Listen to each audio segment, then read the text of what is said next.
कहते हैं कि दिल्ली की राजगद्दी का रास्ता यूपी से होते हुए गुजरता है, लेकिन इस बार 2024 के लोकसभा चुनाव में बीजेपी का यूपी में भारी तादाद में उलटफेर होते हुए दिख रहा है।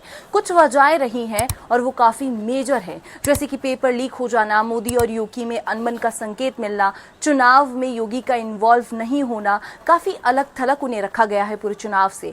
मायावती के कैंडिडेट ने भी काफी खेल बिगाड़ा है। अब राम मंदिर के नाम पर की गई राजनीति भी फेल हो गई है। अखिलेश ने कैंडिडेट जो दिए हैं वो सूझबूझ से दिए हैं। तो भैया अब पेपर लीक जैसी घटना युवा बर्दाश्त नहीं कर सकता है। समाजवादी पार्टी ने यूपी में जिस तरह से लड़ाई लड़ी है, उसी का नतीजा है कि कांग्रेस को भी उत्तर प्रदेश में लाभ होता दिख रहा है। आइए देखते हैं कि उत्तर प्रदेश में बीजेपी का काम खराब होने का कारण क्या रहा है, जो समाजवादी पार्टी को इतनी सीटें मिली और बीजेपी की सीटें कम हो गई हैं।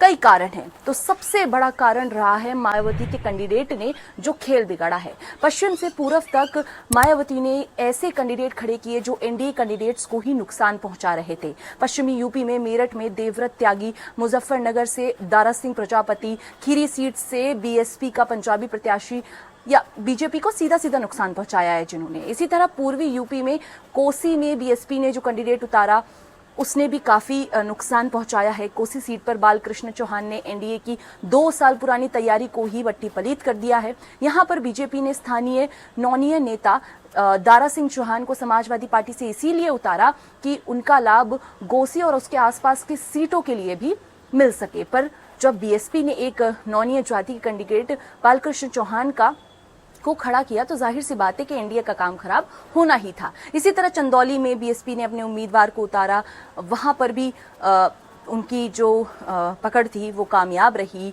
और यहाँ भी बीजेपी का कोर वोटर ब्राह्मण बीएसपी के साथ गया है। पूरे प्रदेश में 2 दर्जन ऐसी सीटें हैं जहां बीजेपी कैंडिडेट के वोट बीएसपी कैंडिडेट के चलते कम हो रहे हैं।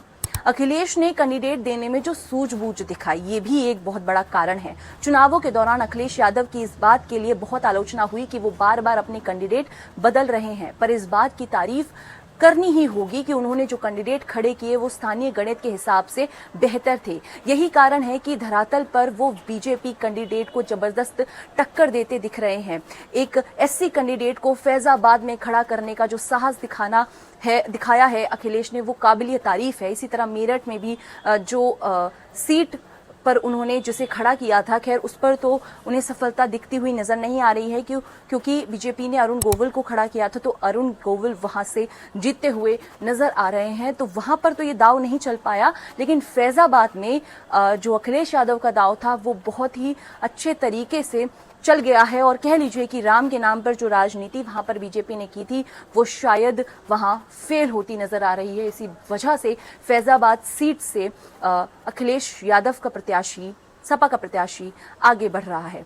अब उत्तर प्रदेश में क्षत्रियों की नाराजगी की भी बीजेपी को कीमत चुकानी पड़ी है। पहले गुजरात में परषोत्तम रूपाला का क्षत्रियों पर कमेंट करना, इस बीच गाजियाबाद से जर्नल वीके सिंह का टिकट कटना भी एक मुद्दा बना। मतलब साफ था कि किसी ना किसी बहाने बीजेपी को टारगेट करना। इस बीच चुपचाप तरीके से एक अफवाह ये भी फैलाई गई कि अगर बीजेपी का 400 सीटें मिलती हैं तो उत्तर प्रदेश के सीएम योगी आदित्यनाथ को बीजेपी हटा देगी। इस बात को लेकर आम आदमी पार्टी ने अरविंद केजरीवाल ने बीजेपी पर जमकर हमला बोला था। पश्चिमी यूपी में लगातार जिलों में ये सुबुगाहट थी कि अगर ऐसा होता है तो योगी को पद से शायद हटा दिया जाए, तो ये भी लोगों को डर था कि ऐसा शायद हो सकता है। समाजवादी पार्टी के जो अध्यक्ष अखिलेश यादव से लेकर बसपा प्रमुख मायावती तक ने क्षत्रियों से नाराजगी के मुद्दे को चुनावी मैदान में उछाला।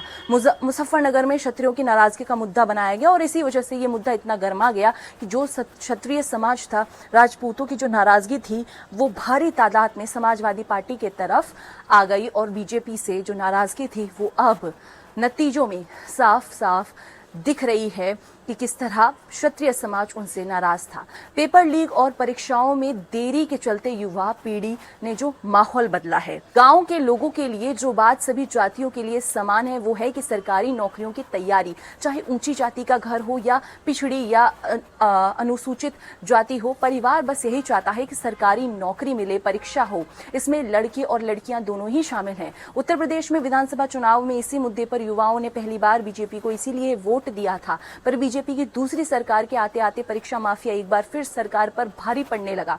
यही कारण रहा कि उत्तर प्रदेश में इस समय राज्य में पेपर लीक और बेरोजगारी के चलते युवाओं का गुस्सा सातवें आसमान पर है और भर्ती पेपर में गड़बड़ी और धांधली को लेकर अक्सर ही प्रदेश के युवा सड़कों पर संघर्ष करते नजर आए हैं, लड़ते हुए नजर आए हैं। लंबे इंतजार के बाद एक फॉर्म भरना, उसके बाद उसकी इतनी लंबी तैयारी करना और जैसे ही आप एग्जाम देने जाते हैं वैसे ही पेपर लीक हो जाने की खबर मिलना, तो जितनी भी उम्मीद है, आशा है, वो टूट जाना, तो ये बर्दाश्त करना बिल्कुल भी किसी के लिए भी आसान नहीं है। और इसी का गुस्सा शायद यूपी में युवाओं ने दिखाया है।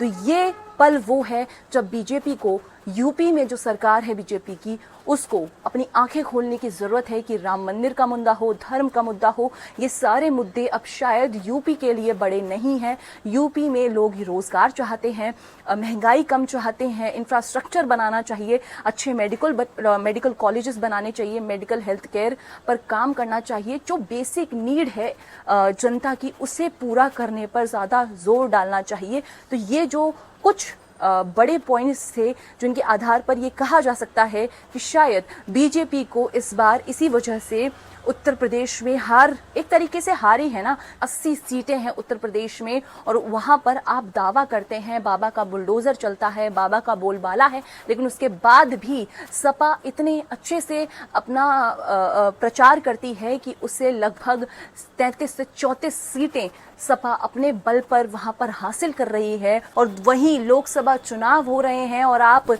मात्र 27 से 30 सीटों में सिमट कर रह गए हैं। महत्वपूर्ण काम करना चाहिए, जो महत्वपूर्ण मुद्दे हैं उन पर काम करना चाहिए, तभी अब यूपी में शायद वापस बीजेपी आ पाएगी, क्योंकि ये बहुत ही कड़ी टक्कर इस बार समाजवादी पार्टी ने बीजेपी को यूपी में दे दी है। और यूपी की वजह से ही अब जो एनडीए है वो मात्र मतलब 295 300 के अंदर अभी भी सिमटी हुई है, जबकि अब जीत दर्ज होने लगी है। फिर भी जो उनका 400 पार का आंकड़ा था वो अब तक पार नहीं हो पाया है। 300 पार करना भी मुश्किल हो रहा है और बीजेपी के लिए तो मान लीजिए 4-5 घंटों से 241 सीटों पर वो सिमट के रह गई है। तो जो हम ये नारा था कि अकेले दम पर बहुमत हासिल करेंगे, तो वो करना तो मुश्किल दिख रहा है।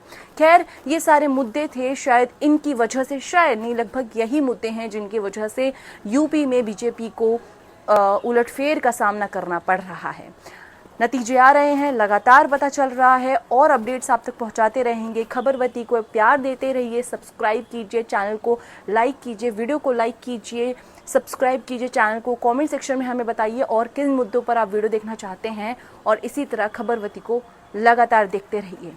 शुक्रिया।